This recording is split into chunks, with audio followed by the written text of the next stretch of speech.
So this is the slideshow on Chapter 4. Chapter 4 is entitled Sensing and Perceiving Our World. So first, let's define sensation. Sensation is the stimulation of sensory receptors, which would be your 5 senses: eyes, ears, nose, tongue, and skin. And sensations are transmitted directly to the brain or spinal cord. They're automatic, meaning that you don't have to think about it to create sensation. It just happens. For example, you don't tell your nose to smell perfume, it just automatically smells it when placed under your nose. So sensation is automatic. Now, what is perception? Perception is how your brain interprets those sensations. So this is not an automatic process, but it requires your brain to make sense of the sensation. For example, if you hear an ambulance, you don't have to tell your brain to hear it. That's automatic. However, you do have to use your brain to interpret what that sound means. Perhaps it means someone needs medical attention, you should pull over your car, or something else. So sensation is automatic, however, perception is not. Your brain has to make sense of what it's sensing. A few more definitions that you'll see in your textbook. Absolute threshold.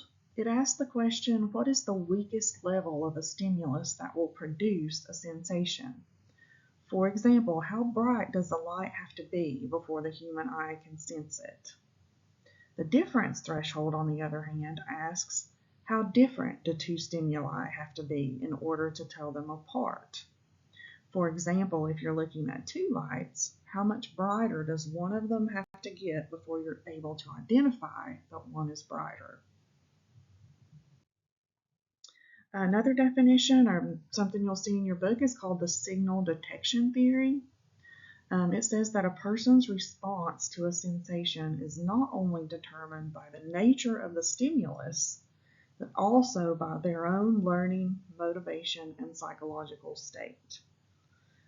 Let me give you an example. When most of us look at an x-ray of someone's lungs, we're unable to detect abnormality. However, due to a doctor's learning, he or she is able to see what we can't, such as a blockage, pneumonia, emphysema, and possibly other things. So us and the doctor see the same thing, we experience the same sensation, but due to the doctor's learning, he or she is able to see in more detail, or able to see things we can't, solely based on the fact that he or she has learned that.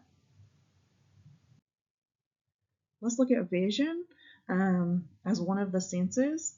Visual perception happens in the brain with input from the eye.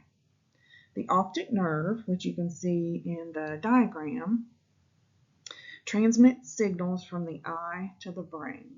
Remember, we learned in the last chapter, I believe, about the nervous system and how it works and how signals are transmitted. So the optic nerve transmits that signal from the eye to the brain.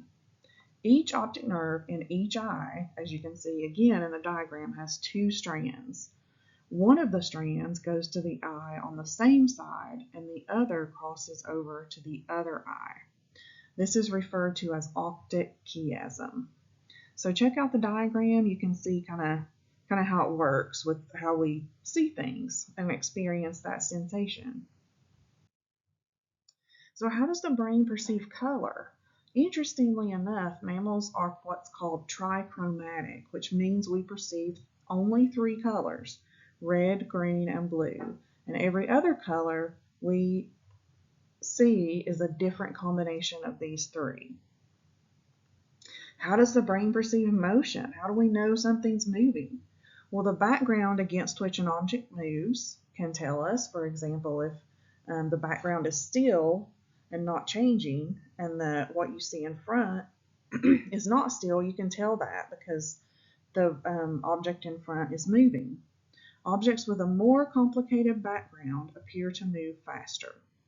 We can also perceive motion by the size of the object. How does the brain perceive depth? Depth perception is being able to tell the difference between what is near and what is far. Binocular depth cues are dependent on input from both eyes. Due to each input being slightly different, which is called binocular disparity, the eyes are able to turn a two-dimensional image into a three-dimensional image. So how does the brain perceive patterns and wholes? The first way is similarity. We tend to group objects together that look like each other. Continuity. We see points and lines in such a way that they follow a continuous path. Proximity. We tend to group objects together that are near one another. And the law of closure. We perceive a whole object even in the absence of complete information. And the, the diagram on the right is an indicator of that. Even though it's missing some information, we still perceive it as an airplane. It's almost like our brains want to make sense of things. And so we're going to group them together and perceive them in a way that makes sense. So let's move from vision to hearing. Sound is the vibration of molecules in a medium such as air or water. The loudness of a sound is measured in decibels. Sound is transmitted in waves. The pitch, whether it's high or low of a sound, is determined by the frequency of the waves. The loudness of a sound is determined by the height of the waves. And I think it goes into further detail and offers some pictures of that in your textbook, which may make it a little easier to understand. So what about the bodily and chemical senses? Those include touch, pain, smell, and taste. So those are all the other senses. And that's just a quick review of the sensation and perception, how we sense things, and then how we make sense of those things. The textbook can obviously tell you much more about those things, but if you have questions about anything, please let me know. I don't mind at all to answer them. Thank you so much.